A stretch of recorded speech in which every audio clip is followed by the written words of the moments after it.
Oke,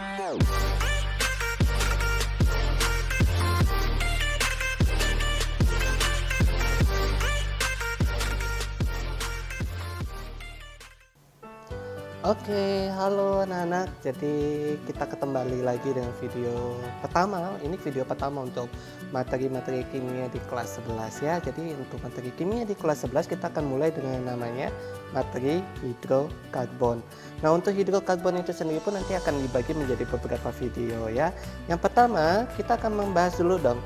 Apa sih yang dipelajari kalau waktu kita akan bahas tentang hidrokarbon ini? Jadi yang pertama, kita akan membahas tentang yang namanya pengenalan senyawa hidrokarbon, karena saya yakin ini adalah hal yang baru buat kalian.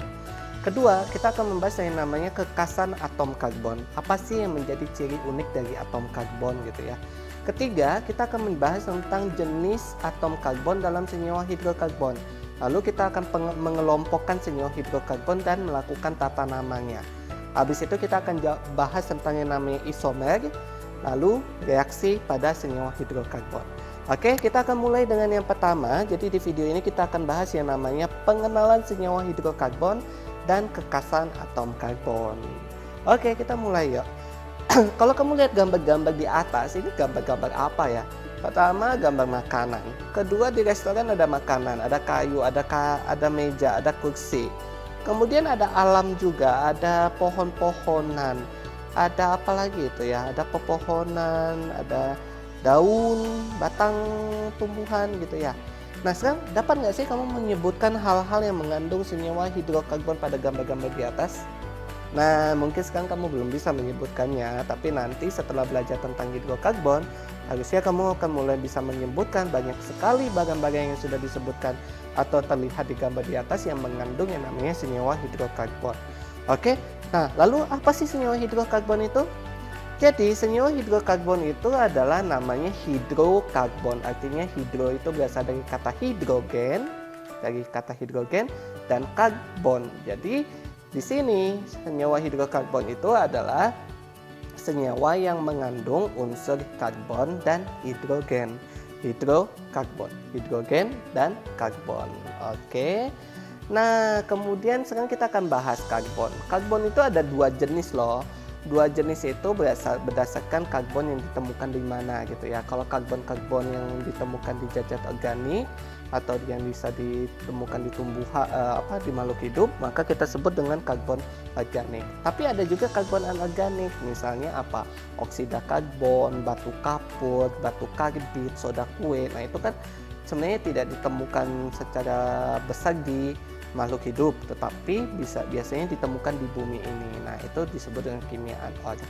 Nah, bentuknya itu sendiri pun bisa dibagi menjadi beberapa jenis bentuk ya. Yang satu bentuk grafit. Grafit itu adalah atom karbon yang membentuk struktur heksagonal. Masih ingat heksagonal? Segi 6 ya. Segi 6 itu yang simetris dan berlapis-lapis. Jadi ada lapisan-lapisannya dan terdiri dari heksagonal gitu ya. Nah, itu adalah grafit. Kemudian kalau yang bentuknya tetrahedral, jadi masih ingat nggak waktu kamu mempelajari tentang bentuk molekul ada yang namanya tetrahedral kan? Nah, tetrahedral yang dibangun oleh bentuk intan ini itu adalah tetrahedral yang berlipat-lipat atau membentuk yang makromolekul, tapi terdiri dari satu kisi-kisi yang terdiri dari bentuknya tetrahedral. Nah, bentuk ini sangat kuat sekali, makanya intan itu menjadi barang atau benda atau material yang sangat kuat. Jadi bisa memotong kaca pakai apa? Pakai intan gitu ya. Kemudian ada yang bentuknya amorf. Amorf itu artinya bentuknya rapuh. Jadi serbuk, yang bentuk-bentuk serbuk itu, itu kita sebut dengan bentuknya rapuh. Biasanya tidak membentuk yang namanya struktur bangun tertentu, tetapi dia lebih cenderung tidak beraturan. Maka hasilnya amorf gitu ya. Oke. Nah, selanjutnya kita akan membahas yang namanya pengujian senyawa hidrokarbon. Ada dua cara pengujian senyawa hidrokarbon ya, dua cara menentukan apakah senyawanya itu mengandung hidrokarbon. Karena hidrokarbon itu sendiri terdiri dari hidrogen dan karbon, maka sebenarnya dua uji ini juga untuk menentukan adanya kandungan karbon atau adanya kandungan hidrogen. Nah, senyawa hidrokarbon karena mengandung karbon dan hidrogen itu jikalau dibakar ini ya, seperti ini ya. Bentar ya. Oke. Jadi di sini kalau ini adalah senyawa hidrokarbon CXHY, kalau dibakar dengan O2, akan membentuk yang namanya CO2 dan H2O. Nah, kebanyakan senyawa hidrokarbon selain mengandung karbon dan hidrogen, ini ya, juga biasanya ada yang mengandung O. Nggak masalah sih kalau yang ada O, ketika dibakar ya, atau dioksidasi seperti ini juga akan menghasilkan yang namanya CO2 dan H2O. Nah, untuk mengetahui suatu sampel mengandung karbon atau hidrogen atau mengandung senyawa hidrokarbon, maka kita bisa melakukan uji untuk mengetahui apakah hasil pembakarannya itu mengandung karbon dioksida dan menghasilkan namanya air. Nah, untuk menguji namanya karbon dioksida, kita gampang banget tuh caranya dengan cara mengalirkan gas yang terbentuk itu ke air kapur. Nah, kalau air kapurnya menjadi keruh seperti ini, maka menunjukkan adanya gas karbon dioksida. Lalu sekarang bagaimana dengan air? Nah, kalau air ya kita menggunakan yang namanya kertas kobalt biru. Ya, nanti awalnya warna biru ya. Kalau kita teteskan dengan air atau ada air yang menetes itu, maka kita sebut ada uap air, maka warnanya akan berubah menjadi warna pink. Ini hampir sama kayak lakmus ya, tapi kalau lakmus itu untuk asam dan basa, kalau kobalt ini untuk menguji adanya kandungan air di dalam gas yang terbentuk. Oke, jadi ketika dibakar maka akan menghasilkan senyawa hidrokarbon. Ketika dibakar maka akan menghasilkan yang namanya karbon dioksida dan air. Nah, karbon dioksida diuji dengan menggunakan air kapur. Kalau air kapurnya menjadi keruh berarti artinya mengandung CO2. Kalau air, gas uap airnya itu diuji menggunakan kertas kobalt yang warnanya biru, itu akan berubah menjadi warna pink kalau adanya kandungan uap air yang dihasilkan dari pembakaran suatu sampel. Nah, kalau udah ada air, ada karbon dioksida, berarti otomatis berarti otomatis senyawa yang kamu sampel yang kamu uji, yang kamu bakar itu pasti mengandung hidrokarbon. Oke. Oke, kita lanjut. Yo, sekarang materi selanjutnya itu adalah kekasan atom karbon. Nah, di kekasan atom karbon ada beberapa hal yang menjadi kekasan atom karbon. Yang pertama itu adalah 4 elektron valensi yang bisa digunakan untuk berikatan sehingga memiliki 4 ikatan kovalen. Nah, ikatan kovalennya juga termasuk ikatan kovalen yang kuat. Kenapa? Karena ketika karbon berikatan dengan 4 hidrogen yang lain, dia sudah mencapai oktet. Nah, ingat nggak apa istilah oktet? Oktet itu artinya sudah mencapai kestabilan, di mana si elektron valensi sudah berjumlah 8. Maka sesuai atau sama dengan jumlah elektron valensi golongan gas mulia. Selain itu, karbon itu juga mempunyai rantai karbon yang bervariasi banget. Ini banyak banget, bisa panjangnya banyak, jumlahnya banyak, variasinya banyak sekali. Jadi ini termasuk salah satu kekasan atom karbon yang tidak dimiliki oleh atom-atom lainnya. Kemudian kedudukan atom karbon. Jadi atomnya ketika berikatan dengan lain kedudukannya seperti apa, itu juga memberikan hasil atau memberikan materi yang berbeda, senyawa hidrokarbon yang berbeda. Nah, sekarang kita lihat ya. Ini pertama kekasan atom karbon yang pertama ya. Jadi punya 4 elektron valensi gini ya, 4 elektron valensi. Dan kalau kita menggunakan konfigurasi mekanika kuantum, maka ini adalah konfigurasinya di mana 1 elektron dari 2s ini akan pindah ke sini dan mengalami yang namanya hibridisasi. Maka kamu akan memperoleh yang namanya orbital sp3. Nah, orbital sp3 ini akan digunakan untuk berikatan dengan atom lain. Jadi di sini berikatan dengan H, ada 4H, maka ini adalah senyawa hidrokarbon. Nah, ikatan itu bisa digambarkan dengan garis seperti ini. Oke.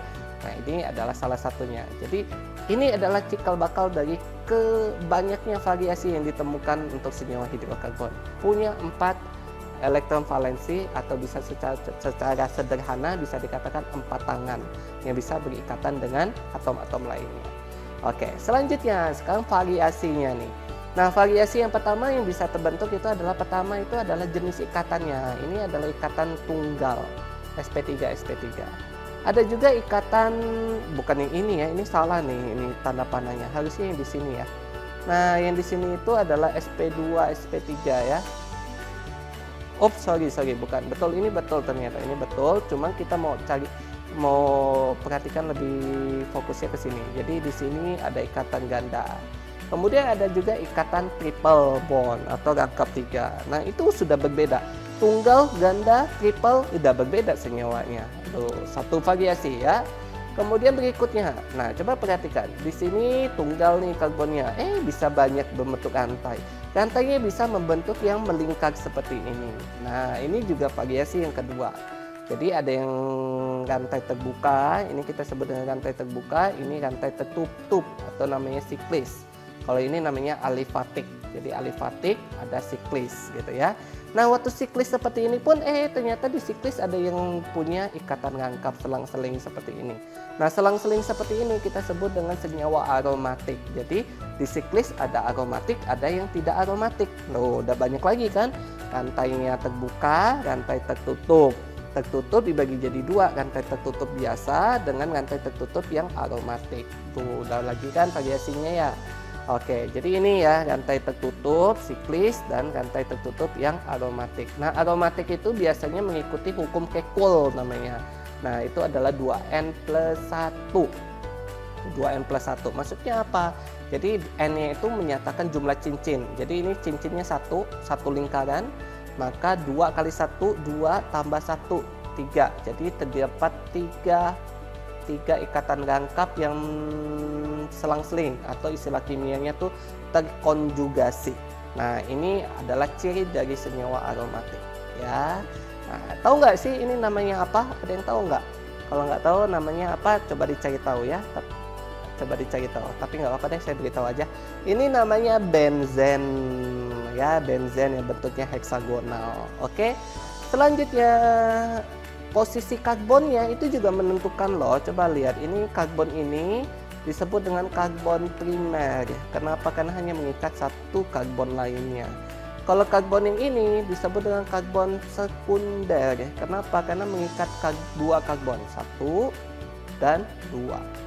Nah, karbon ini kita sebut dengan karbon tersier. Kenapa? Karena mengikat 3 karbon, 1, 2, 3. Karbon yang ini kita sebut dengan karbon kuaterner. Kenapa? Karena mengikat 4 karbon. 1, 2, 3, 4. Primer ikat 1 karbon. Sekunder ikat 2 karbon lain. Tersier mengikat 3 karbon lain. Kuaterner mengikat 4 karbon lain. Oke, semoga kamu paham ya. Jadi itu dulu untuk video hari ini. Terima kasih sudah nonton. Jadi kita sudah membahas di dalam video ini, kita sudah membahas yang namanya senyawa hidrokarbon, kemudian bagaimana menguji suatu sampel yang mengandung senyawa hidrokarbon. Setelah itu kita juga membicarakan tentang kekasan atom karbon. Nah, dari kekasan itu menimbulkan banyak sekali senyawa-senyawa hidrokarbon di muka bumi ini ya, sampai tak terhitung jumlahnya ya, banyak sekali. Kenapa bisa banyak? Karena variasinya bisa banyak sekali. Kenapa bisa variasinya banyak sekali?